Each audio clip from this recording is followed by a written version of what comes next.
எபினேசரே ஆராதனை, என் துணையாளரே ஆராதனை. எபினேசரே ஆராதனை, என் துணையாளரே ஆராதனை. மறப்பேனோ மது அன்பை, நான் மறப்பேனோ மது அன்பை. மண்டியிடுவேன் பாதத்திலே, மண்டியிடுவேன் பாதத்திலே. எபினேசரே ஆராதனை, என் துணையாளரே ஆராதனை. எளியோனை கண்ணோக்கி பார்த்தீரையா, பெயர் சொல்லி என்னை அழைத்தீரையா. எளியோனை கண்ணோக்கி பார்த்தீரையா, பெயர் சொல்லி என்னை அழைத்தீரையா. உமை விட்டு எங்கோ நான் சென்ற போதும், உமை விட்டு எங்கோ நான் சென்ற போதும், என்னை தேடி என்னை வந்தீரையா. என்னை தேடி என்னை வந்தீரையா. மறப்பேனோ மது அன்பை, நான் மறப்பேனோ மது அன்பை. மண்டியிடுவேன் பாதத்திலே, மண்டியிடுவேன் பாதத்திலே. எபினேசரே ஆராதனை, என் துணையாளரே ஆராதனை. உங்கள் யாவருக்கும் உயிர்த்தெழுந்த இயேசுவின் நாமத்தினாலே வாழ்த்துக்களை தெரிவித்துக் கொள்கிறேன். கர்த்தர் உங்களை ஆசீர்வதிப்பாராக. நல்லா கவனிங்க. இன்னைக்கு ஒரு அருமையான நாள். இயேசு உயிர்த்தெழுந்தார். சந்தோஷமா இருக்கீங்களா? ஆமென். நான் ரொம்ப ரொம்ப நாட்களுக்கு முன்னாடி ஒரு ஆஃபீஸ் வச்சேன். ஒரு ஆஃபீஸில் ஒரு ஆஃபீஸ் பாயை போட்டேன். அவன் பார்த்தீங்கன்னா ரொம்ப கஷ்டத்தில் இருந்தான். சார் எனக்கு இந்த வேலை கொடுங்க அப்படின்னு சொல்லி ரொம்ப கேட்டான். அவனுக்கு கொஞ்சம் தமிழ் கொஞ்சம் தெத்தி பேசுவான். அவனை நான் போட்டோன்னே நான் ஆஃபீஸில் இல்லாத போது அவங்க வந்து கேட்பாங்க, எங்கே சார் அப்படின்னு கேட்பாங்க. அவர் பூட்டாருங்க அப்படின்வான். என்னங்க பூட்டாரு அப்படின்னோடனே எல்லாரும் போயிட்டாருன்னு சொன்னதுக்கு வராது, பூட்டாருங்க அப்படின்னு சொல்லுவான். போயிட்டோடனே ஐயோ என்ன ஆச்சான்னு சொல்லிட்டு எல்லாம் எனக்கு ஃபோன் பண்ணி, என்னையா ஒரு ஆஃபீஸில் ஒரு பையனை போட்டிருக்கிற, எப்போ கேட்டாலும் பூட்டாருன்றான், போயிருக்காரு வந்துடுவார்னு சொல்ல மாட்டானே அப்படின்னு சொல்லி அவங்க சொல்லுவாங்க. அந்த மாதிரி நீங்கள் உட்காந்துருக்கு பார்த்தா பூட்டாரு அப்படின்ற மாதிரி உட்காந்துருக்குறீங்க. நீங்கள் பூட்டாரு இல்லை, ஆண்டவர் வந்துட்டார். ஆண்டவர் நம்மோடு கூட அவர் என்ன செய்கிறாரு, இருக்கிறார். நான் ஒரு முறை கல்லறைக்கு போகும்போது ஒரு கல்லறை அடக்கம் பண்ணிட்டு வரும்போது ஒரு அம்மா கல்லறையை பிடிச்சி அழுதுட்டு இருக்குது. ரொம்ப பரிதாபமாக அழுதா, ஏங்க நீங்கள் இருந்திருந்தா அப்படி நடக்குமா? நீங்கள் கவனிக்காமல் இருக்கீங்களே, நீங்கள் என்னை கவனிக்காமல் விட்டுட்டு போயிட்டீங்களே, நீங்கள் வந்து பார்த்துட்டு தானே இருக்கிறீங்க, சும்மா இருக்கிறீங்களேன்னு சொல்லிட்டு அந்த கல்லறையை பிடிச்சி ஒரே அழுக. ரொம்ப பார்க்க ரொம்ப கஷ்டமாக இருந்தது. ஆனாலும் நம்முடைய ஆண்டவர் அப்படிப்பட்ட ஆண்டவர் அல்ல. ஹல்லேலூயா. நமக்கு ஒரு பெரிய விடுதலையை வைத்திருக்கிறார், நமக்கு ஒரு ஆதரவை வைத்திருக்கிறார். அவர் உயிர்த்தெழுந்தார், சொன்னபடி உயிர்த்தெழுந்தார். ஆமென். சொல்லிட்டு செய்கிற தேவன். ஆமென். சொன்னார் உயிர்த்தெழுவன், பலமாய் ரூபிக்கப்பட்டவர். அதாவது பிதாவுடைய குமாரன், பிதாவுடைய சுதன், குமாரன் என்று பலமாய் ரூபிக்கப்பட்டார். ரொம்ப ஸ்ட்ராங் எவிடன்ஸ், சரியான சாட்சி. என் உலகத்தில் ஒரு சாட்சி ரெண்டு சாட்சி இல்லை. சாதாரணமாக ஒரு ஆள் கொலை செஞ்சுட்டான், ஒரு விஷயம் நடந்துச்சுன்னா என்ன செய்வாங்க, இந்த சட்டத்தின்படி 2 சாட்சிகள் வேணும். பழைய ஏற்பாட்டிலே 2 சாட்சிகள் உண்டு. அதே தான் இந்த சட்டம் இருக்குது. இந்தியன் பீனல் கோட்ல என்ன சொல்கிறாங்க, 2 சாட்சி. நீ அவர் இது நடந்துச்சா நடக்குதியா அப்படின்னு சொல்லி 2 சாட்சி. ஆனால் வேதாம்பத்தின்படி எத்தனை சாட்சி தெரியுமா? 500 சாட்சி. உங்கள்கிட்ட சொன்ன பாருங்க, 500 சாட்சி. 500 பேர் வந்து சொல்றாங்க சாட்சி, இயேசு உயிரோடு எழுந்தார். இயேசு உயிர்த்து எப்படியா தெரியும்? நான் பார்த்தையா, நான் பேசினையா, நான் அவரு கூட சாப்பிட்டையா, அவரோடு கூட நான் தூங்கினேன், அவரோடு கூட நான் நின்னதை பார்த்தேன்னு சொல்லிட்டு 500 பேர் சாட்சி அங்க நிறுத்தினார். அப்ப பலமா ரூபிக்கப்பட்டார். ஸ்ட்ராங் எவிடன்ஸ், சரியான எவிடன்ஸ், இயேசு உயிர் தெழுந்தார் என்று சொல்லி நிரூபணமானது. இயேசு ஏன் மரத்தில் அடிக்கப்பட்டார் பாருங்கண்ணா. இயேசு மரத்திலே தூக்கப்பட்டவன் எவனும் அவன் மரத்திலே தூக்கப்பட்டவன் சபிக்கப்பட்டவன் என்ற வேதம் சொல்லப்படுகிறது. இயேசு நமக்காய் மரத்திலே அவர் தூக்கப்பட்டார். ஏன் மரத்தில் தூக்கப்பட்டார்? ஏன் தூக்கப்பட்டார் அப்படின்னா, ஏவாள் மரத்து மேல ஏறினா.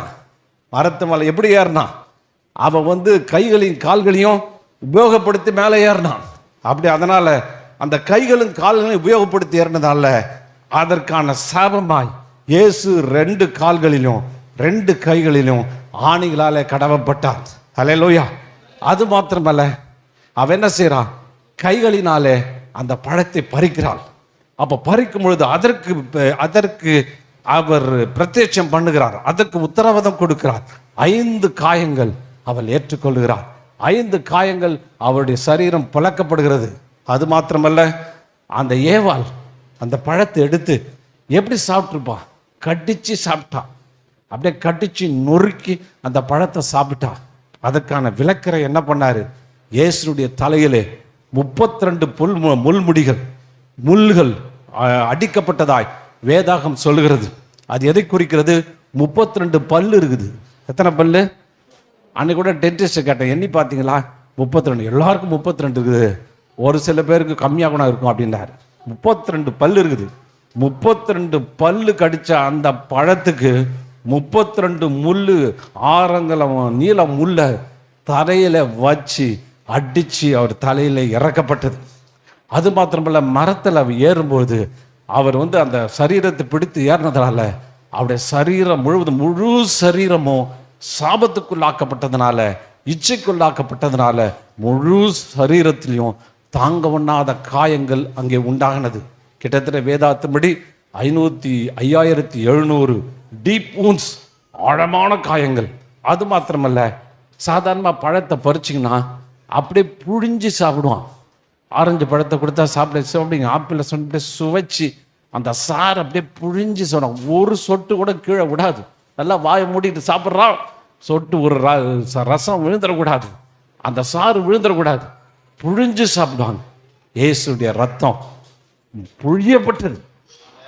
பழம் புழிந்தது போல, ஜூஸ் புழிஞ்சது போல அவருடைய ரத்தம் பரிபூரணமான அவ்வளவு சரீரத்தில் இருக்கிற அத்தனை ரத்தம் புழியப்பட்டது.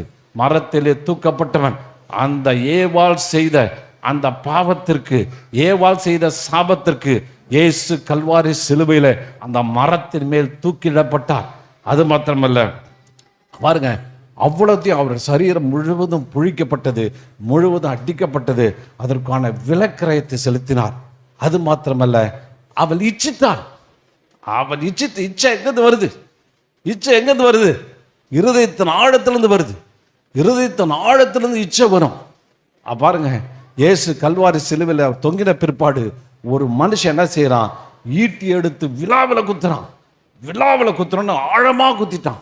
இருதயத்தில் இந்த லெஃப்ட் சைடு அப்படியே ஒரு குத்திட்டான். அப்படியே தண்ணீரும் இரத்தமும் புறப்பட்டு வந்தது. இது எதை குறிக்கிறது? இயேசு ஆதாம் தூங்கி கொண்டிருக்கும் பொழுது, இயேசு தூங்கி கொண்டிருக்கும் போது பிதாவாகிய தேவன் அவனுடைய விழாவிலிருந்து அவனுடைய விழா எலும்பு எடுத்து ஒரு ஸ்திரியை உண்டு பண்ணி அவளுக்கு துணையாய் கொடுத்தார். இதே விதத்தில் பிந்தின ஆதாம் அவர் அங்கே அடிக்கப்பட்ட பிற்பாடு அவருடைய விழா குத்தப்பட்டது எதை காண்பிக்கிறது? விழாவிலிருந்து ஏவாள் எடுக்கப்பட்டாள். ஹல்லேலூயா. ஏவாளாகிய சபை, இந்த சபை ஒரு புதிய சபை உருவானது. ஏவாளாகிய ஒரு புதிய சபை அப்படி உருவாக்கப்பட்டதோ அவ்வளவு அழகாய் உருவாக்கப்பட்டது. அது எப்படி உருவானது? அவருடைய ரத்தமும் தண்ணீரும் வந்தது. அப்ப புதிய சபைக்கு அடையாளம் என்ன? அவருடைய ரத்தம். ஆமென். தான் சொல்லுங்களேன். ரத்தம். புதிய ஏற்பாட்டில் சபைக்கு பேர் எக்லீசியா. எக்லீசியா என்னன்னா ரத்தத்தினால தெளிக்கப்பட்ட சபை, ரத்தத்தினால சுத்திகரிக்கப்பட்ட சபை, ரத்தத்தினால கழுவப்பட்ட சபை. அப்படின்னா என்ன அர்த்தம்? இயேசுவின் ரத்தத்தினால உருவாக்கப்பட்ட சபை. ஆமென். இயேசுவின் ரத்தத்தினால நீ உருவாக்கப்பட்டிருந்தா எதுவும் உன்னை அசைக்காது. இது ஆண்டவருடைய திட்டம். இயேசுனுடைய பிந்தின ஆதாமாகிய அந்த இயேசுனுடைய விலாயிலிருந்து நீங்கள் உருவாக்கப்பட்டு இருக்கிறீர்கள். உருவாக்கப்பட்டிருக்கீங்க. இப்பதான் கொஞ்சம் கொஞ்சம் புரியுது போல. உருவாக்கப்பட்டிருக்கிறீங்க. தண்ணி எதை குறிக்குது? ஞானஸ்தானத்தை குறிக்குது. ஞானஸ்தானம் எடுத்து சபையில் உருவாக்கப்படுகிறது. இப்போ இயேசு முடிச்ச உடனே முடியல. இயேசு இறந்த அப்புறம்தான் ஆரம்பமே உண்டாயிருக்கிறது. ஆமென். ஏவாள் உருவாக்கப்பட்டாள். அந்த ஏவாள் உருவாக்கப்பட்டதை பாருங்க. ஆதாம் தூங்கிட்டு இருக்கும்போது ஒரு ஏவாளை உருவாக்கி, அல்லேலூயா, ரொம்ப அழகான எப்படி உருவாக்கியிருப்பாரு.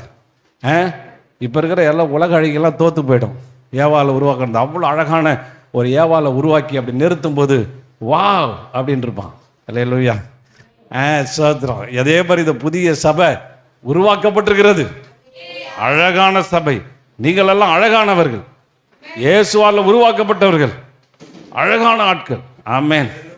சரி, இப்படி உருவாக்கப்பட்ட இந்த சபை தான் நீங்களாக இருக்கிறீர்கள். அப்போ இயேசுடைய மரணம் ஒரு புதிய வாழ்வின் தொடக்கம், புதிய ஏவாளின் தொடக்கம், புதிய சபையின் தொடக்கம். தொடங்கின ஆண்டவர் ஒரு நாள் முடிக்க மாட்டார். இந்த தொடக்கத்தை ஒருத்தனால் அழிக்க முடியாது, ஒரு நாளும் என்ன செய்யாது, மாற்ற முடியாது. அப்பேற்பட்ட தேவன் தன்னுடைய விலா எலும்பிலிருந்து தண்ணீரை ரத்தத்தை உருவாக்கி ஏவாளை அப்படியே விழாவிலிருந்து உருவாக்கி முந்தின ஆதாம் உருவாக்குனது போல இயேசு பிந்தின ஆதாமாக இயேசு விழாவிலிருந்து கிரையம் செலுத்தி ரத்தத்தை செலுத்தி தண்ணீரை செலுத்தி உண்டாக்கினார். பாருங்க, எல்லா ரத்தத்தையும் புரிஞ்சாச்சு. கொஞ்சோண்டு ரத்தம் இருதயத்துக்குள்ள லங்ஸ்ல இருக்குமா. செத்து போனா கூட அந்த லங்ஸ்ல கொஞ்சம் ரத்தம் உறைஞ்சிருக்குமா. அந்த ரத்தத்தை கூட உனக்கு கொடுத்துருக்குற. சரி, நம்ம உயிர்த்தெழுது செய்திக்கு நேராக போவோம். பாருங்க, இயேசு நான் ஏற்கனவே சொன்னேன், 5700 காயங்கள், 5 காயங்கள், தலையில முடி, அப்படியே பாடி இறக்குறாங்க. கிட்டத்தட்ட 6 மணி நேரம் சரியான மரண போராட்டம். போராட்டம் முடிஞ்ச உடனே என்ன செய்யறாங்க? நல்லா கவனிங்க. போராட்டம். இயேசு சிலுவையில் அரைஞ்சிட்டாங்கம்மா. இயேசு சிலுவையில் அரைஞ்சு ஆணிலாம் கடவுப்பட்டு எல்லாம் முடிஞ்சு போச்சு. இயேசு சொல்லிட்டார், நான் ஜீவனை விட்டுட்டேன்றார். அப்படியே சரீரத்தை இறக்குறாங்க. நல்லா யோசிச்சு பாருங்க, ஒரு தாய்க்கு எப்படி இருக்கும், அங்கே பார்த்துருந்த சீஷலுக்கு எப்படி இருக்கும். அப்படியே இறக்கும் போது அது என்ன உடம்பா எப்படி இருந்திருக்கும். வெள்ளம் முதுகுதுக்கெல்லாம் அப்படியே சும்மா உழுதவன் நிலக்கலமோர இருந்தது. அந்த சரீரம் ரத்தம் தோஞ்சிருது. அவ்வளோ அழகான முகம் அழுக்கடைஞ்சு ரத்தமாக வடிஞ்சு வடிஞ்சு வடிஞ்சுது. இருதயம் பிளக்கப்பட்டு அப்படியே இறக்குனாங்க. இறக்கும் பொழுது பாருங்க, அந்த வசனங்களை வாசிப்போம். யோவான் எழுதின புத்தகம் 19வது அதிகாரம் 38-42. இவைகளுக்கு பின்பு அரிமத்தியா ஊரானம் யூதர்களுக்கு பயந்ததினால் இயேசுவிற்கு அந்தரங்க சீடனாகிய யோசேப்பு இயேசுவின் சரீரத்தை கொண்டு போகும்படி பிலாத்துவிடத்தில் உத்தரவு கேட்டான். பிலாத்து உத்தரவு கொடுத்தான். ஆகவே அவன் வந்து இயேசுவின் சரீரத்தை எடுத்து கொண்டு போனான். ஆரம்பத்திலே ஒரு இரவில் இயேசுவினிடத்தில் வந்திருந்த நிக்கதோமு என்பவன் வெள்ளை போலவும் கரிய போலவும் கலந்து ஏறக்குறைய 100 ராத்தல் 33 கிலோ கொண்டு வந்தான். அவன் 40 அவர்கள் இயேசுவின் சரீரத்தை எடுத்து யூதர்கள் அடக்கம் பண்ணும் முறைமையின்படி அதை சுகந்த வர்க்கங்களோடு துணிகளை சுற்றி கட்டினார்கள். நல்லா கவனிங்க, இயேசுடைய சரீரம் இறக்கப்பட்டுச்சுமா. இயேசு சரீரம் எப்படி இருந்தது? பிஞ்சு போயிருக்குது, உடஞ்சி போயிருக்குது. சாதாரணமாக வெள்ளை போலம் தான் வச்சு கட்டுவாங்க. எல்லாம் கவனிக்கிறீங்களா? ஒரு சரீரம் செத்து போச்சுன்னா யூத முறைப்படி வெள்ளை போலம் தான் வைப்பாங்க. ஏன்னா சென்ட்டு அது, அந்த சென்ட்டு தான் வச்சு அவங்க வந்து வைப்பாங்க.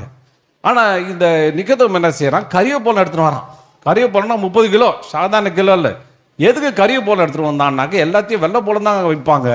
இவன் கரியப்போலம் எதுக்கு எடுத்துகிட்டு வரான் அப்படின்னு பார்த்தீங்கன்னா, இந்த சரீரம் பிஞ்சு போச்சு இல்லையா, எல்லாம் தொங்குது. அங்கங்கே அடிச்சு அடியில் முகம் தொங்குது, அந்த தொங்குது, தாழ முடி இடிச்சு அந்த பக்கம் தொங்குது, கை காலெல்லாம் பொழந்து கிடக்குது, இருதயம் இந்த பக்கம் கிடக்குது, முன்னாடி முதுகை பார்த்தா அது அப்படியே பொழந்து கிடக்குது.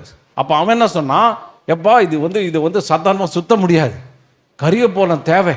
ஏன்னா அது ஒரு ஃபெவிகால் மாதிரி கம்மு, ஒட்டா அப்படியே ஒட்டிக்கும், அப்படியே பிடிச்சிக்கும், அப்படியே ஸ்ட்ராங்காக பிச்சு எடுக்க முடியாது. ஒரு வாட்டி துணியை சுத்திட்டிங்கன்னா, இது எகிப்திய முறையில் இதை யூஸ் பண்ணாங்க. அது எப்படின்னா எம்பாமிங். ஒரு சரீரத்தில் வெள்ளை துணியை வச்சு அப்படியே சுற்றி தரி எத்தனையோ மீட்டர் துணி ஆச்சுன்னு சொல்கிறாங்க. அதை அப்படியே சுற்றி கட்டும்போது அதோடு அப்படியே ஒட்டிக்கும், பிச்சு கிச்சு எடுக்க முடியாது, ஏன்னா சரீரம் பிஞ்சு போய் கிடக்குது. அதை வந்து ஒட்டுறாங்க. எதுக்கு இதெல்லாம் சொல்ல வரேன்னா, இந்த பாரம்பரியம். இயேசு சொன்னார் உயிர்த்தெழுவான். ஒருத்தனுக்கும் நம்பிக்கை இல்லை.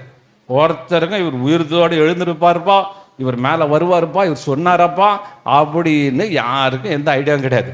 பாரம்பரியம் பாருங்க இயேசுவை புதைக்குது. பாரம்பரியம் இயேசுடைய உயிர்த்தெழுதலுக்கு விரோதமாக இருக்கிறது.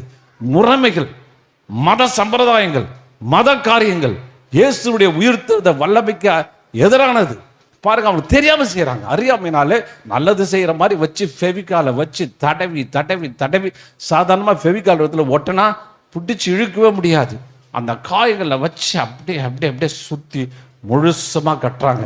தலைக்கு ஒரு துணியை வச்சு நல்லா ரவுண்ட் பண்ணி தலையை தான் பிச்சுக்கிட்டு இருக்குது. அவன் கறியை போல வெள்ளை போடுறது கலந்தவுடனே ஸ்ட்ராங் ஆகி போச்சு. பாண்டிங் 33 கிலோ, கொஞ்சம் நஞ்சமா 39 கிலோ. 1 கிலோ ஃபெவிகால் போட்டாவே பிச்சை எடுக்க முடியாது. 39 கிலோவை இல்லையா? நீங்கள் வந்து இந்த ஃபெவிகாலை பற்றி தெரில. ஃபெவிகால் 39 கிலோ ஃபெவிகாலை ஒரு ஆள் உடம்புல போட்டு சுத்தினா துணியை பிச்சை எடுக்க முடியுமா? பிச்சை எடுக்க பிச்சை வராது. அப்போ பாங்க விஷயத்துக்கு, அவர் சிலுவையில் அறையப்பட்ட இடத்துல ஒரு தோட்டம் இருந்தது. அந்த தோட்டத்தில் நீங்கள் நிறைய பேர் புதுசாக வந்திருக்கிறதுனால இது காரியங்களை சொல்கிற நல்லா கவனிங்க. அவர் சிலுவையில் அறையப்பட்ட இடத்தில் ஒரு தோட்டமும், அந்த தோட்டத்தில் ஒருபோதும் ஒருவனும் வைக்கப்பட்டிராத புதிய கல்லறையும் இருந்தது. யூதர்கள் ஆயத்த நாளாக இருந்தபடினாலே அந்த கல்லறையின் அருகில் இருந்தபடினாலும் அந்த இடத்தில் இயேசுவை வைத்தார்கள். இயேசு வச்சாங்க. ரெண்டாவது நல்லா கவனிங்க, யூதர்கள் அவருடைய உயிர்த்தெழுதலுக்கு அவருடைய முறைமைகள், யூத முறைமைகள், மனுஷனுடைய யோசனைகள், அந்த சிஸ்டம் இயேசுடைய உயிர்த்தெழுதலுக்கு அகேன்ஸ்டாகவே இருக்குது, அதுக்கு எதிராக இருக்குது. அப்போ என்ன, அதுக்கப்புறம் என்ன பார்த்தாங்க, புதிய கல்லறை. புதிய கல்லறை பார்த்தீங்கன்னா இயேசு அவர் வந்து அந்த எல்லாத்தையும் சொந்தமாக வாங்கினார். கல்லறை வந்து வாடகைக்கு வாங்கினார் போடுது, வாடகை கல்லறை. அல்லேலூயா, சோத்திரம். ஏன்னா வாடகைக்கு வரவங்க ஒரு நாள் காலி பண்ணி ஆகணும். ஏசு 2 நாள் தான் வாடகைக்கு இருந்தார். ஆமாம், 3 நாள் வாடகை தான். 3ஆம் நாள் கல்லறை கொடுத்துட்டு கிளம்பிட்டார், வெளியில் வந்துட்டார். வாடகை கல்லறை அப்படின்னு போட்டிருக்குது. அந்த வாடகை கல்லறையில் கொண்டு போய் வச்சாங்க. இதை கொண்டு போய் வைக்கும்போது பாருங்க, அடுத்தது இவன் பாட்டுக்கு ஒரு பாட்டு செஞ்சுட்டான். அடுத்த பாட்டு என்ன செஞ்சான், புது கல்லறை. ஓட்ட உடைச்சல் இல்லை, புதுசாக விட்டுருக்குறாங்க. எங்கே விட்டுருக்குறாங்க? மலையில் விட்டுருக்குறாங்க. நல்லா கவனிக்கணும். நல்ல புது கல்லறையை மலையில் செதுக்கி எடுத்துருக்குறான். அப்போ செதுக்கி எடுத்தா எவ்வளோ ஸ்ட்ராங்காக இருக்கும். ஸ்ட்ராங்காக இருந்தது இல்லாமல் ஒரு பெரிய கல். அவங்க வந்து பண்ணது இது ஸ்பெஷல் கல்லறை. அந்த கல்லறை பார்த்தீங்கன்னா, நான் இது கல்லறை பாருங்கள், உங்களுக்கு தெரியும் இந்த கல்லறை எப்படி இருக்கு பாருங்க. இப்படி கல்லறை உடைச்சி எடுத்துட்டு இது ஒரு இது ஸ்டோன் இப்படி தான் இருக்குதுன்னு சொல்கிறாங்க சரித்திர ஆசிரியர்கள். இதை தள்ளி இப்படி மூடிட்டு அந்த பக்கம் இந்த ஆப்பு வைக்கிற மாதிரி அந்த இடத்துல வச்சுருவாங்க. வச்சுட்டா இதை தள்ள முடியாது, ஏன்னா இது உள்ள மாட்டிட்டு இருக்கும். கல்லை வந்து வெளியில் இழுக்க முடியாது, அது வெளியில் வந்து என்ன செய்ய முடியாது, தள்ள முடியாது, எடுக்க முடியாது. அப்போ இந்த மாதிரி ஒரு கல்லை புதுசாக செஞ்சு எடுத்து மாட்டி வச்சிட்டாங்க. அந்த கல் வெளியில் வராது, ஈஸியாக எடுக்க முடியாது. நம்பர் 2 உள்ளே வச்சாச்சு, சேஃபாக வச்சாச்சு. 3வது அவங்க போய் என்ன செய்யணும், ரோம போர்ச்சவர். இதில் பல சரித்திரம் சொல்கிறாங்க, கிட்டத்தட்ட 50 பேர் இருந்தாங்கன்னு சொல்கிறாங்க. 50 போர்ச்சவர்கள் அரைவட்ட வடிவில் இப்படி நிற்கிறாங்கன்னா இப்படி தான் நிற்பாங்க. யாராவது கல்லறைக்கு, அல்லேலூயா, கல்லறைக்கு யாராவது செக்யூரிட்டி போடுவாங்களா? யாராவது ரோம போர்ச்சவர், அதுவும் வந்து தேர்ந்த ஆட்களாக போடுறான். ஷிஃப்ட்டு முறை மாற்றி மாற்றி மாற்றி ஷிஃப்டிங், 8 hour ஷிஃப்ட்டில் அங்கே போடுறான். போட்டோடனே 50 பேர் காவல், எல்லாம் பலசாலிகள். அதுவும் காவல் வைக்கிறதுக்கு செக்யூர் ஸ்பெஷல் ஃபோர்ஸ். கேட்டு இப்போ சொல்லுவாங்களே பூனைப்படை, கேட்டு ஆர்மி, கேட்டு படைன்னா கேட் ஸ்குவாட்னா ரொம்ப பயங்கர பவர்ஃபுல்லாங்க, ரொம்ப ட்ரைன்டு, வெல் ட்ரைன்டு. அதில் ரோமர்ஸ் செலக்ட் பண்ணி வெல் ட்ரைன்டு கேட், அதாவது இந்த இதில் காவல் காக்கிறதுல விசேஷித்த அந்த ஸ்பெஷல் ட்ரைனிங் எடுத்த ஆட்களை போடுறாங்க. அரை வடுவில் இப்படி நிற்கிறாங்களாம். கிட்டத்தட்ட 16 பேர், பயங்கரமான ஃபோர்ஸ், கையில் வெப்பன். ஏன்னா இயேசு வந்தா ஒரே குத்து, அவர் ஏற்கனவே அடித்து பொழந்து போய் உள்ளே வச்சிட்டாங்க. 2வது இவன் என்ன பண்ணிட்டான், 33 கிலோ ஃபெவிகாலை போட்டு தடவி அவன் தூக்கி உள்ளே வச்சிட்டான். இப்போ உள்ளே வச்சுட்டு இப்போ அதுக்கு மேலே அவர் எப்படி எழுந்திருக்கிறது, மூச்சு கீச்சு வருமா, மூக்குக்கெல்லாம் போட்டு வாயெல்லாம் போட்டு கட்டிட்டான். இப்போ அதெல்லாம் பிச்சுக்கிட்டு வெளியே வர முடியுமா? அப்படியே வந்தாலும் இந்த கல்லை உள்ளிருந்து தள்ள முடியாது, அதோடைய சிஸ்டம் அந்த மாதிரி. ஏன்னா அந்த கல் இப்படி மாட்டிட்டு இருக்கும், உள்ளே தானே தள்ள முடியாது. அது இப்படி ரோல் பண்ணி எடுக்கணும், அது மாட்டிக்கிட்டு இருக்கும், அது குரூவில் இருக்கும், அதனால் இது எடுக்க முடியாது. உடனே அவர் பாரு, அப்போ இவ்வளோ நடந்துச்சு. நடந்த உடனே அதுக்கப்புறம் பார்த்தீங்கன்னா இயேசு பாரு எப்படி வைக்கிறாங்க பாருங்க, சுற்றி உள்ளத்துக்கு வச்சிட்டாங்க. இருட்டு அறை. ஏன் தீப்பொழி வச்சுருக்காங்கன்னா ஜன்னல் கண்ணல் கிடையாது, ஒருவேளை ஜன்னல் வழியாக வந்துடுவாருங்க அப்படின்னு. அதனால் அது ஒரு குகை, இருட்டு அறை. இருட்டு அறையில் இயேசு உள்ளே வைக்கப்படுகிறாள். ஆமென், ஹல்லேலூயா. அந்த பர்டிகுலர் டைமில் பாருங்கள், ஆண்டவர் திடீர்னு இவ்வளவு பாதுகாக்கும் போது மின்னல் வெட்டின மாதிரி ஒரு வெட்டு டைம் ஆகிடும், சொல்லிகிட்டே போனான். இயேசு வச்ச உடனே கடைசியாக அந்த நாள் அன்று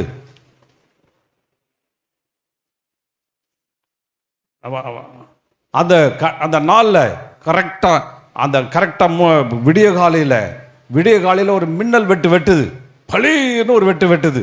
வெட்டின உடனே ஒரு தூதன் வரான். வந்த உடனே இந்த 50 பேர் கிட்டத்தட்ட யூத, அதாவது ரோம போர்ச்சவர்கள் அப்படியே மயங்கி அப்படியே சாஷ்டாங்கம் விழுறாங்க. இப்படி எல்லாம் மல்லாக்க அடிச்சு விழுறானுங்க. விழுந்து அவங்க எல்லாம் விழுந்துடுறாங்க. விழுந்த பிற்பாடு ஒரு தூதன் இறங்கி கல்லை அப்படியே புரட்டுகிறான். கல்லை புரட்டி அங்கே வெளியே போடுகிறான். பாருங்க இயேசு எப்படி நிற்கிறார். ஹல்லேலூயா. நம்ம ஹீரோங்க அவர். ஆமென். எல்லா ஹீரோவும் கொஞ்ச நாளில் போயிடும், பல்லுகள்லாம் உழுந்து முடிகடியெல்லாம் போயிடும். நம்ம ஹீரோவை மாற்ற முடியுமா? சோத்ரம். இயேசு தான் என்னுடைய ஹீரோன்னு சொல்லுங்க.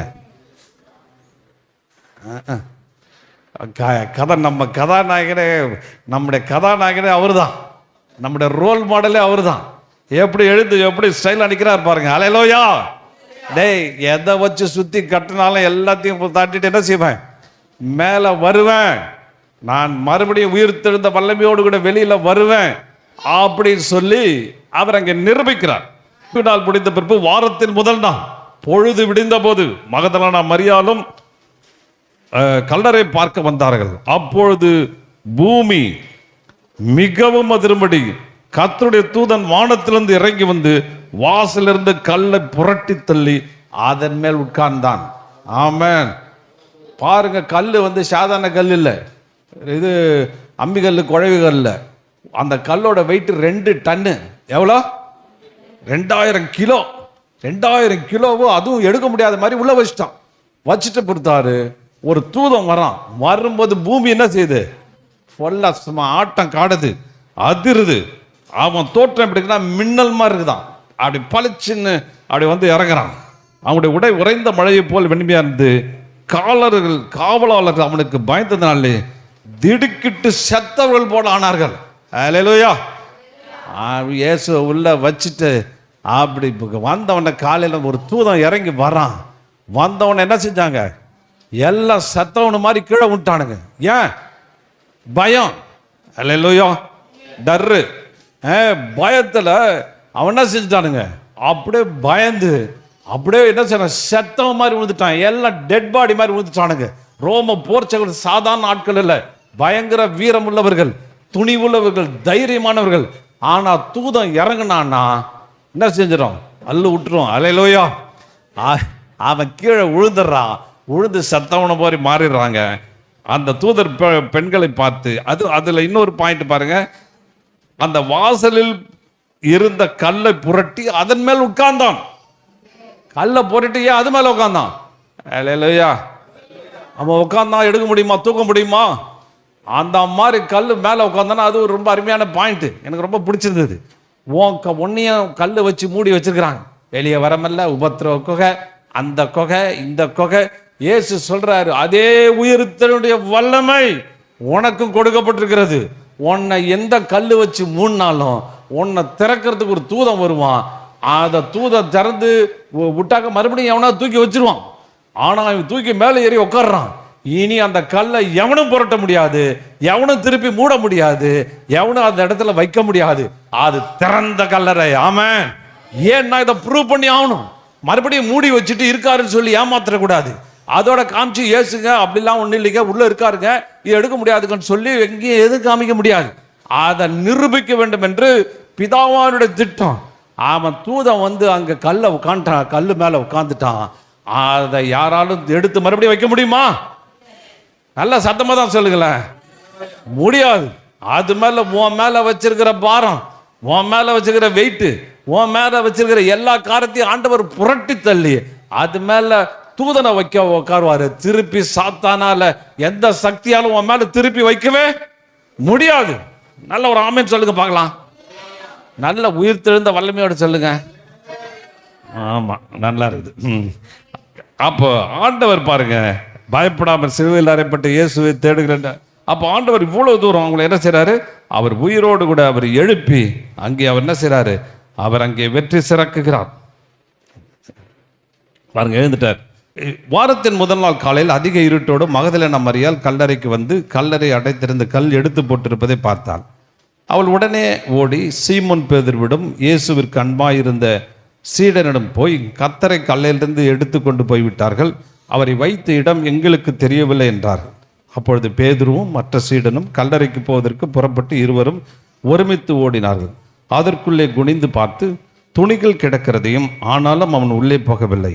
சீமோன் பேதுரு அவனுக்கு பின்னே வந்து கல்லறைக்குள் நுழைந்து துணிகள் கிடக்கிறதையும் அவருடைய தலையில் சுற்றியிருந்த துணி மற்ற துணிகளோடு வைக்காமல் தனியே ஒரு இடத்தில் சுருட்டி வைக்கப்பட்டிருக்கிறதையும் பார்த்தார்கள். முதலில் கல்லறை வந்த சீடனும் அப்பொழுது உள்ளே நுழைந்து பார்த்து விசுவாசித்தான். அவர் மரித்தோரிலிருந்து உயிரோடு எழுந்திருக்க வேண்டும் என்கிற வேத வாக்கியம் அவர்கள் இன்னும் அறியாமல் இருந்தார்கள். பாருங்க, நல்லா கவனிங்க, நல்லா கவனிங்க. துணி, இது ஒரு பாயிண்ட்டு. முதல்ல பார்த்தீங்கன்னா மகதலேனா மரியாள் திறந்துருக்குன்னு பார்த்துன்னு ஓட்டான். யாரோ திருடிட்டு போயிட்டாங்க அப்படி இப்படின்னு சொல்லிட்டு ஓடி போய் சீஷனை சொல்கிறான். அவன் திரும்பி வந்து குனிந்து பார்க்குறான். இயேசு என்ன பாருங்க, நிறைய பேருக்கு எனக்கு புரியல. நேற்று கூட ஒரு அட்வொகேட்டை பேசிட்டு இருந்தேன். இயேசு உயிரோடு எழுந்தார்ப்பா அப்படின்னு. அதுக்கு என்ன சாட்சினா? சூழ்நிலை ஆதாரம். ரெண்டு ஆதாரம் இருக்குது. ஒரு விஷயம் நடந்திருக்குதுன்னா நேரில் பார்த்த சூழ்நிலைகள், அந்த ஆதார தன்மைகள் அது வந்து நிரூபிக்கும். நல்லா கவனிங்க, அந்த ஆதார தன்மைகள் வந்து அங்கே நிரூபிக்கும். இங்கே ஏன் அவன் குனிஞ்சு பார்க்குறான்? நல்லா கவனிங்க, இயேசு உயிரோடு எழுந்தாரா இல்லையான்னு குனிஞ்சு பார்க்கறதுனா கூர்ந்து பார்க்கறது. ஒரு மனுஷன் இயேசு உயிரோடு இருக்கிறாரா இல்லையான்னு சொல்லிட்டு கூர்ந்து சற்று கவனித்து ஒரு காரியத்தை பார்த்தானால் நிச்சயமாக விளங்கி கொள்ள முடியும், இயேசு உயிரோடு எழுந்திருக்கிறார். ஆமென். இன்னைக்கு உலகத்தில் உற்று பார்க்கறதில்ல, கவனித்து பார்க்கறதில்ல, கருத்தோடு பார்க்கறதில்ல. அந்த அந்த அட்வொகேட் எல்லாத்தையும் சொன்னேன், எல்லா ப்ரூஃபையும் சொன்ன உடனே அவர் ஆச்சரியப்பட்டார். நீங்கள் இவ்வளோ சொல்கிறீங்க, எனக்கு தெரியலையான்றார். தெரிலன்னா நீ கூர்ந்து கவனிக்கல, நல்லா பாரு, குனிஞ்சு பாரு. ஆமென், அல்லேலூயா. இயேசு உயிரோட எழுதாரான்னு குனிஞ்சு பார்க்குறான். குனிஞ்சு பார்த்து இயேசு உயிரோட. இன்னொரு பாயிண்ட் சொல்லும்படி விரும்புகிறேன். இந்த துணி ஏன் அங்கே கிடக்குது? தலையில் சுற்றி வச்ச துணி தனியாக இருக்குது, இன்னொரு சுற்றி வச்ச தனி இந்த பக்கம் இருக்குது. அந்த பக்கம் தாள் மாட்டில் ஒரு தூதன், தலைமாட்டில் ஒரு தூதன். ஏன் அவங்க நிற்கிறான்? அல்லேலூயா. மறுபடியும் உனக்கு ஃப்ராடு தனம் பண்ணுவானுங்க. துணி எடுத்துன்னு போயிட்டு மொத்த இப்போ ஒரு ஆள் 33 கிலோ ஃபெவிகாலை வச்சு தடவி சுத்தனதை ஒரு ஆள் பிரிக்க முடியுமா? பிரிக்க முடியுமா? என்ன சொல்லுங்க, அது கூட சொல்ல மாட்டீங்களா? பிரிக்க முடியாது. பிச்சு சதையோட வந்துடும், எல்லாம் வந்துடும். தலையில் சுத்தத்தை எடுக்க முடியுமா? ஏற்கனவே பிஞ்சு போன சரீரத்தில் எடுக்க முடியுமா? அதை அழகாக சுருட்டி அப்படி எடுத்து வச்சிருக்கிறார். ஆமென். அப்படியே சரீரத்தை உருவிட்டார். ஆமென். பிதாவாகிய தேவனுடைய உயிர்த்தெழுந்த வல்லமை, உயிர்த்தெழுந்த அப்படியேற்பட்ட தெய்வீக வல்லமை உள்ள வந்ததுனால எல்லா சரீரமும் சரியானது இல்லாம குழந்தை சரீரம் மாதிரி மாறிடுச்சு. ரொம்ப அற்புதமான சரீரமா மாறிடுச்சு.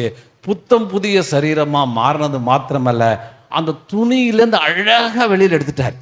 33 ஃபெவிகால் ஒண்ணுமே பண்ண முடியல, அப்படியே வச்சு தனியா சுருட்டி வச்சுட்டு வெளியில நிறுத்துறாரு. தூது அங்க நிற்கிறான். ஏன்னா நிரூபிக்க வேண்டும், இயேசு உயிரோடு எழுந்தார், இயேசு உயிர்த்தெழுந்தார், இயேசு ஜீவனோடு கூட இருக்கிறார் என்பதை உலகத்துக்கு பிரகடனப்படுத்த முடியாய். அதை பார்த்தவன விசுவாசிச்சிட்டான். எப்படிரா இது? இத்தனை கிலோ ஃபெவிகால் போட்டு ஒட்டன துணி தனியா இருக்குது, தனித்தனியா இருக்குது, எப்படி நடக்கும்? எப்படி இது முடியும்? அப்படின்னு சொல்லிட்டு இயேசுவை அவன் விசுவாசித்தான். அல்லேலூயா. அதுவும் நம்ம என்ன ஒரு சின்ன பாயிண்ட்டை சொல்லி முடிக்க முடியும். இயேசுவின் சரீரம் வைக்கப்பட்ட இடத்திலே வெள்ளை உடை அணிந்தவர்களாய் 2 தூதர்கள் தலைப்பக்கமும் ஒருவன் கால் பத்மான் உட்கார்ந்திருக்கிறதை பார்த்தால் அவர்கள் அவளை பார்த்து, பெண்ணே ஏன் அழுகிறாய் என்றார்கள். அதற்கு அவள், என் ஆண்டவரை எடுத்துக்கொண்டு போய்விட்டார்கள், அவர்கள் வைத்த இடம் எனக்கு தெரியவில்லை என்றாள். இவைகளை சொல்லி பின்பக்கம் திரும்பி இயேசு நிற்கிறதை பார்த்தாள். ஆனாலும் அவர் இயேசு என்று அறியாமல் இருந்தாள். இயேசு அவளை பார்த்து, பெண்ணே, ஏன் அழுகிறாய்? யாரை தேடுகிறாய் என்றான். அல்லேலூயா. இந்த இடத்துல பாருங்க, இப்படி ஒரு ஆறுதல் படுத்துகிற தேவன் யார் இருப்பா? பெண்ணே என்ன சொல்றாரு? ஏன் அழுகிறாய்? ஏம்மா அழுகிற? அல்லேலூயா. உங்களை பார்த்து கேட்குறாரு ஆண்டவர், ஏன் அழுகிற? அவன் திட்டான், இவன் திட்டான், எதுனாலும் சொல்லுங்க, ஏன் அழுகிறாய்? எவ்வளோ அருமையான கரிசனையோட ஒரு வார்த்தை. யாரை தேடுற அப்படின்னு கேட்குறாங்க. உடனே அவர் சொல்கிறா, தோட்டக்காரன் நினைத்த, ஐயா, நீர் எடுத்துக்கொண்டு போயிருந்தால் அவரை எனக்கு வைத்த இடத்தை எனக்கு சொல்லும், நான் போய் அவரை எடுத்துக்கொள்வேன். இயேசு அவளை பார்த்து, மரியாளே என்றார். நல்லா கவனிங்க, என்ன ஒரு அற்பம். அவளை கண்டுபிடிக்க முடியல, தோட்டக்காரன் நினச்சிட்டா. ஆனால் இயேசு மரியாளேன்னு சொல்லும்போது அவள் திரும்பி பார்த்து ரபூனி என்கிறாள். பாருங்க, இயேசு பெயர் சொல்லி அழைக்கிற தேவன். ஆமென். என் நாடுகள் என் சத்தத்துக்கு செவி கொடுக்கிறது. இயேசுடைய அந்த சத்தம் அவளை அறிந்து கொண்டவர்களுக்கு எளிதாக இருக்குங்க. நான் நிறைய நேரங்களில், ரொம்ப சில நாட்களில் நான் உடைஞ்சு அழுதது உண்டு. எனக்கு வாழ்க்கை அவ்வளோதானான்னு கேட்டது உண்டு. அப்போ அவர் சொல்வார், மகனே, நான் உன்னை கைவிடுவேனோ அப்படின்னு ஒரு வார்த்தை ஒரு முறை பேசினார். எனக்கு மனசெல்லாம் அவ்வளோ சந்தோஷம். ஆண்டவரே, நீங்கள் பேசிக்கிட்டே இருங்க, எனக்கு துக்கெல்லாம் போயிடும். ஏசு சத்தத்தை கேட்டிருக்கீங்களா? எங்கே கேட்டிருந்தா ஏன் இப்படி சோகமாக இருக்கீங்க? ஏசு உங்கள் பேர் சொல்லி கூப்பிடுவாருங்க, மரியாளே. என்ன அருமையான வார்த்தை, அழகாக கூப்பிட்றாரு. ஒரு அப்பாவுடைய குரல், ஒரு அன்பு நேசருடைய குரல், ஒரு நேசருடைய குரல், மரியாளே என்கிறார். இந்த மரியாள் யாருன்னா மகதலேனா மரியாள். இதை குறித்து நிறைய விளக்கங்கள் உண்டு. மகதலேன மரியாளுக்கு 7 பிசாசு பிடிச்சிருந்து தான். அந்த 7 பிசாசை இவர் என்ன செய்கிறாரு, அதை துரத்துக்கிறார். அவருடைய பயங்கர வலி. மகதலேனா மரியாள் ஏன் வந்துச்சுன்னா, மகதலேனான்றது ஒரு ஊர்லேருந்து வந்திருக்கிறான். அந்த மகதலேனா ஊரில் இருந்து வந்ததுனால அவர் பேர் மகதலேனா மரியாள். இவள் சீஷர்களோடு கூட எங்கே போனாலும் இயேசு கூட போனவள். அவள் ஆண்டவருக்காக அவருடைய இன்னும் சில குறிப்புகள் சொல்லுது, தான் சொத்தெல்லாம் ஆண்டவருக்கு வித்துட்டவ. அவ்வளவு அன்பு, அவ்வளவு நேசம் கொண்டவள். பாருங்க, இந்த காலையில் சீஷர் கூட வரல. ஆனால் ஒரு விஷயத்தில் பார்க்கும்பொழுது பெண்கள் ஆண்களை விட அன்பு செலுத்துறதுல பெரிய ஆட்கள். அல்லேலூயா. அவங்களுக்கு நேச்சுராகவே இயற்கையாகவே அன்பு செலுத்துகிற குணம் அவங்களுக்கு உண்டு.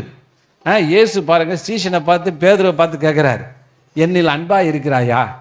டவுட்டோட கேட்குறாரு. ஆனால் மரியாதை பார்த்து சொல்கிறாரு, அவர் சொல்கிறார், இவள் என்னை மிகவும் அன்பு கூர்ந்தாலே. ஆமென். அது பாவியான ஸ்திரீ அவ. இவள் என்னை மிகவும் அன்பு கூர்ந்தாலே. கேட்கவே இல்லை, சொல்லிட்டா எவ்வளோ அருமையாக அன்பு கூர்ந்தான். அப்போ பெண்கள் அவ இயற்கையாகவே அன்பு செலுத்துறதுல அவங்க ஆண்டவர் விசேஷமாய் படைத்திருக்கிறார். காலையிலே வந்துட்டா, அவளை எதுக்கு வந்தாலும் தெரியல, அழுகிறதுக்கு வந்தாளா, எடுத்துக்கிட்டு எல்லாம் தூபம் அந்த வர்க்கங்கள்லாம் எடுத்துக்கிட்டு அவரை அனாயின் பண்ணணும், அவளை அந்த சென்டெல்லாம் போடணும்னு வந்திருக்கான். அன்போடு நேசத்தோடு கூட வந்திருக்கிறா. முதல் தரிசனமானவர் அந்த மகதலேனா மரியாளுக்கு தான். ஹல்லேலூயா. அதனால பெண்கள், நீங்கள் விசேஷமானவர்கள். எப்பயாவது சந்தோஷமா இருக்கீங்களா? பார்க்கலாம்.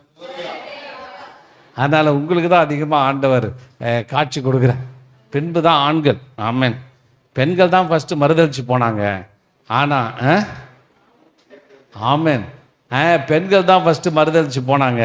அதே பெண்கள் தான் இப்போ முதல்ல அறிக்கையும் இருக்காங்க. ஆமென். அந்த மறுபடியும் பெண்களுக்கு தான் அவர் முதல்ல தரிசனமாகிறாரு. தரிசனமாகும் பொழுது இயேசு அவளை பார்த்து, என்னை தொடாதே, நான் இன்னும் என் பிதாவினிடத்தில் திரும்பி போகவில்லை. நீ என் சகோதரனிடத்தில் போய், நான் என் உங்களுடைய பிதாவினிடமும் என் தேவனிடமும் உங்களுடைய தேவனிடமும் திரும்பி போகிறேன் என்று அவர்களுக்கு சொல் என்றார். இந்த இடத்துல இன்னொரு பாயிண்ட் எனக்கு கொஞ்சம் நெருடலாக இருந்தது. என்னை தொடாத அப்படின்றார். ஹல்லேலூயா. இப்போ நேசம் நிறைந்தவள், அன்பு, இவள் இயேசு மேலே ரொம்ப தீவிர பற்று கொண்டவள். இயேசு எங்கே போனாலும் சீஷர்களோடு கூட போனால் அவருடைய தன்னுடைய சொத்தெல்லாம் ஆண்டவர் கொடுத்தா. இனி கடைசி நேரத்துலையும் அவருடைய அன்பு இரவெல்லாம் தூங்கியிருக்க மாட்டா. விடியற் காலையில் அவள் இயேசுவை தேடிக்கொண்டு வருகிறாள். நம்ம ஊரில் இருக்கிற மாதிரி 6 மணிக்கு அங்கே பொழுது விடியாதுங்க. 4 மணிக்கே பொழுது விடிஞ்சிடும். 4 மணிக்கே சூரியன் வந்துடும். அப்படின்னா கிட்டத்தட்ட 3:30 மணிக்கு அவர் வந்திருக்கிறார். 3:30 மணிக்கு அவள் அந்த கல்லறையின் இடத்துல அவள் வந்திருக்கிறார். இந்த தொடாது என்கிற வார்த்தை நான் கிரீக் வேர்டில் நான் பார்க்கும்பொழுது அந்த வேர்டு ஹெப்டோமோய் அப்படின்னு ஒரு வேர்டு சொல்லுது. அந்த வார்த்தை அப்படின்னா தொடாதனா, டச் பண்ணாதான்னு சொல்ல. மறுபடியும் அவள் காலை பிடித்து அழுது அவரை கட்டி தழுவி நேரத்தை வேஸ்ட் பண்ணக்கூடாதுன்னு பார்க்குறாரு. அல்லேலூயா. ஏம்மா வேண்டாம். இயேசு அந்த ஒரு பாவியான ஸ்திரீ இயேசுவை கண்டவுடனே அவன் கால்களுக்கு தண்ணீர் தரல. இவன் கண்ணீரால் கழுவுறா. அவருடைய காலை ஓயாமல் முத்தம் செய்கிறான். இப்போ அவளுக்கு இருந்த ஆதரவு, அவளுக்கு குடும்பம் இல்லை. மகதலேனா மரியாளுக்கு குடும்பம் இல்லை, ஒன்றும் இல்லை, யாருமே இல்லை, தனித்து விடப்பட்டவள். ஏற்கனவே 7 பிசாசு, ஒரு பாவியான ஒரு தவறான வாழ்க்கை வாழ்ந்தவள் என்னும் சில குறிப்புகள் சொல்லப்படுகிறது. அப்போ அவள் அநேக நேசரை பார்த்துருப்பா, அநேக பேரால ஏமாற்றப்பட்டிருப்பா, அநேக பேர்னால பாதிக்கப்பட்டிருப்பா. உள்ளம் உடைஞ்சு போய் இந்த வாழ்க்கையில யாருமே எனக்கு சரியில்லையே, எல்லாம் ஏமாற்றுகளாலே நொறுக்கப்பட்டவள் அவள். 7 பிசாசினாலே வேதனை அனுபவித்தவள். ஆனால் கடைசியில் ஒரு நேசரை கண்டுகொண்டாள். அது ஒரு அற்புதமான நேசர். அந்த அன்புக்கு எந்த நேசரை இந்த உலகத்தில் கம்பேர் பண்ணவே முடியாது, ஒப்பிடவே முடியாது. அப்பேற்பட்ட அன்புள்ள கொண்ட அவரை பார்க்கும்போது அவருக்கு உலகெல்லாம் உருகிடுச்சு. இப்போ அவர் உயிர் தெழுந்துட்டார்னா அவள் இயேசுவை விடுவாளா? அல்லேலூயா. விழுந்த காலை கட்டி பிடிச்சு முத்தம் கொடுத்து அவளை அது கிளிங் அப்படின்ற வேர்டை ரொம்ப நல்லா, அடியர் ஒட்டிக்காதன்றார். ஃபாஸ்ட் அண்ட் ஒன் செல்ஃப், ஆராதிக்கும்படி என்னை ஆரம்பிச்சிடாத. மறுபடியும் நீ ஆரம்பிச்சு கையை காலை பிடிச்சி அழுதினா, என்னை தொட்டு கண்ணீரால சிந்தனா, என்னை கட்டு என் பாதங்களை முத்தம் விடனா, நான் பிதாகிட்ட போகிறதே மறந்துடுவேன்றார். அல்லேலூயா. அப்போ தொடாத, அவர் சொன்ன வார்த்தை அப்படி அர்த்தம். தொடாத, வேணாமா, என்னை இது பண்ணாத, இல்லை அது போகிறது ஸ்டாப் ஆடு, எனக்கு பெரிய வேலை இருக்குது, போயிட்டு நான் பிதாகிட்ட போயிட்டு அட்டோன்மெண்ட். ஏன்னா மகா பெரிய பிரதான ஆசாரியன் அந்த ரத்தத்தை எடுத்துக்கிட்டு அவன் உள்ளே போகணும். எதுக்குள்ளே போகணும்? மகாபரிசுத்துக்குள்ள போகணும். அவன் பரிசுத்த ஸ்தலத்துக்குள்ளே போகும்பொழுது அது பயங்கரமான ஒரு இடம். அந்த இடத்துல போயிட்டு எல்லாருடைய பாவங்களுக்காக அவன் ரத்தத்தை எங்க கொடுத்த வேண்டும். உயிர்த்தெழுந்த இயேசு தன்னுடைய ரத்தத்தை, மாசில்லாத ரத்தத்தை எடுத்துக்கிட்டு பரலோகத்தினுடைய பிதாவுடைய தேவனுக்கு முன்பாக எடுத்து கொண்டு போய் இந்த ரத்தத்தை அங்கே காமிக்கும் பொழுது அந்த பிதாவாகிய தேவன் இந்த உலக முழுவதிலையும் கோபமாக இருக்கிற அக்கிரமம் செஞ்ச அவர்களுடைய பாவத்தை அப்படியே மன்னிக்கும்படி நான் செல்ல வேண்டும், என்னை ஸ்டாப் பண்ணாத, நான் போயிட்டு வரேன் அப்படின்னு சொல்லுகிறார். ஆமென். அவர் என்னமோ தொடாத, நான் அசுத்தமாயிடுவேன், நான் இதாகிடுவேன். நிறைய பேர் அப்படி சொல்கிறாங்க, அசுத்தம் அப்படிலாம் அந்த எண்ணத்தில் அவர் சொல்லலை. அவர் அப்படிப்பட்ட தேவனும் கிடையாது. ஆமென். அவரை அட்டோன்மெண்ட் எடுத்துகிட்டு போகணும்.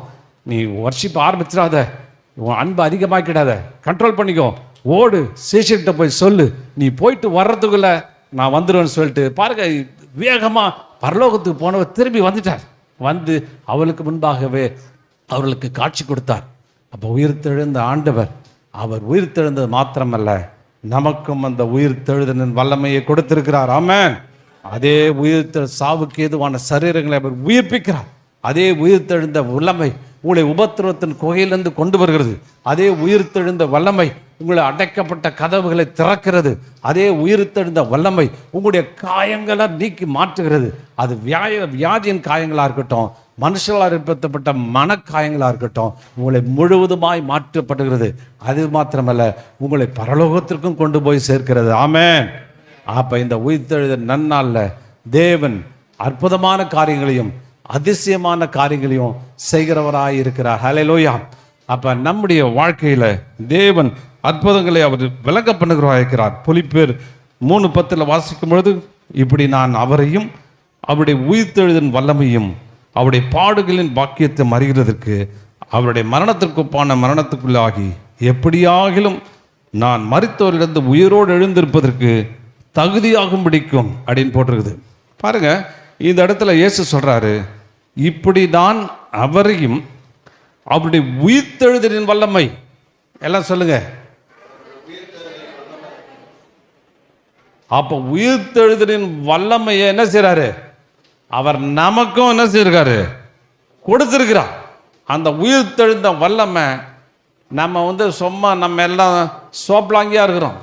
ஒன்றுமே சின்ன சின்ன பிரச்சனைகள்லாம் அழுதுட்டு இருக்கிறோம், சின்ன சின்ன போராட்டத்துக்கு பயந்துட்டு இருக்கிறோம், சின்ன சின்ன காரியத்துக்கு அழுதுகிட்டு தோல்வியின் விளிம்பில் இருக்கிறோம், அவமானத்தின் விளிம்பில் இருக்கிறோம், ரொம்ப மாதிரி கசப்பான அனுபவத்துக்குள்ளே போயிடுறோம். ஏன் வாழறோம், என்ன வாழறேன்னே தெரியலன்னு கசப்புக்குள்ளே போகிறோம்.